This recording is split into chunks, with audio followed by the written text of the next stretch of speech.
Syekh Ibn Athaillah dalam kitabnya Lataiful Minat disebutkan ada seorang yang sangat zuhud dalam hidupnya, tinggal di Maroko. Yang kerjaan dari orang zuhud ini adalah mencari ikan setiap harinya. Sebagian dia makan, sebagian disedekahkan. Jadi benar-benar hidupnya itu pokoknya nyari ikan, sebagian buat dia, sebagian disedekahkan. Betul-betul zuhud hidupnya. Sama sekali nggak ada kemewahan dalam hidupnya. Boleh dibilang hidupnya ya pas-pasan lah hidupnya. Salah seorang dari murid orang zuhud ini waktu itu sedang mau berjalan ke satu tempat lain, ke suatu kota lain di Maroko. Dan orang zuhud ini, gurunya ini mengetahui bahwa di kota tersebut ada seorang temannya. Maka dia kepada muridnya dia katakan, "Wahai muridku, kalau engkau datang ke kota tersebut, carilah sahabat baikku, seorang yang sangat zuhud hidupnya. Carilah, belajarlah, mintalah pesan dari saudaraku yang hidup di kota itu yang sangat zuhud hidupnya." Pergilah kemudian muridnya ini ke kota tersebut. Dia cari, akhirnya dapatlah rumahnya. Betapa terkejut muridnya itu, karena yang disebut oleh gurunya itu adalah seorang yang zuhud, ternyata rumahnya gede kayak istana. Kemudian dia bersabar, lalu dia tanyakan, "Saya mau ketemu dengan Bapak Fulan. Saya dapat pesan dari guruku untuk menyapa Bapak Fulan," yang dikatakan zuhud itu.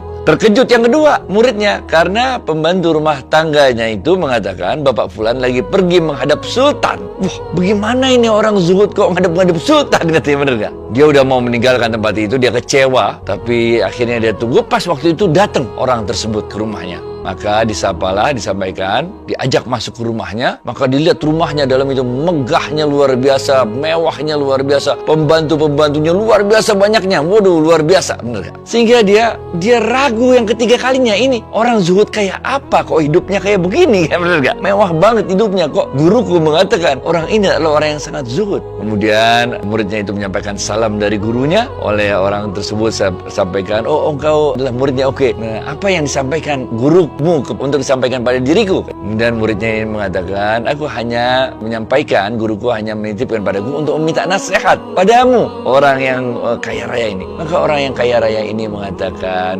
"Sampaikan kepada gurumu itu, sahabat baikku itu," katanya, "seberapa banyak lagi engkau ingin mencari dunia? Seberapa besar lagi ikhtiarmu untuk mengharapkan dunia? Tinggalkanlah seluruh dunia itu." Ditambah kaget lagi, ya Allah, itu gurunya hidupnya zuhud, hidup pas-pasan. Yang ini sahabatnya zuhud juga kata gurunya, tapi hidupnya mewah luar biasa. Nasihatnya kok malah, "Seberapa banyak ikhtiar lagi kau mencari dunia?" Benar gak? Dia pening dah. Dia pulang lagi, ketemu gurunya lagi kan. Lalu gurunya bertanya, "Apa pesan dari sahabatku itu?" Akhirnya muridnya bingung, akhirnya dia ngomong juga, "Pesan dari sahabatmu itu, seberapa banyak lagi ikhtiar yang engkau lakukan untuk mendapatkan dunia ini, seberapa besar lagi pengharapanmu terhadap dunia ini, tinggalkanlah dunia ini," kata sahabatmu itu. Maka gurunya yang zuhud ini langsung menangis beberapa saat, dia istighfar kepada Allah. Lalu dia katakan, "Benar apa yang telah disampaikan oleh sahabatku itu. Dirinya, hatinya telah bersih. Dunia berada dalam genggaman tangannya, tidak diletakkan dalam hatinya. Sedangkan aku masih meletakkan dunia ini di dalam hatiku, sehingga aku tiap hari harus mencari dunia ini." Dari cerita dalam kitab Ibn Athaillah ini kita dapatkan satu pelajaran yang sangat berharga.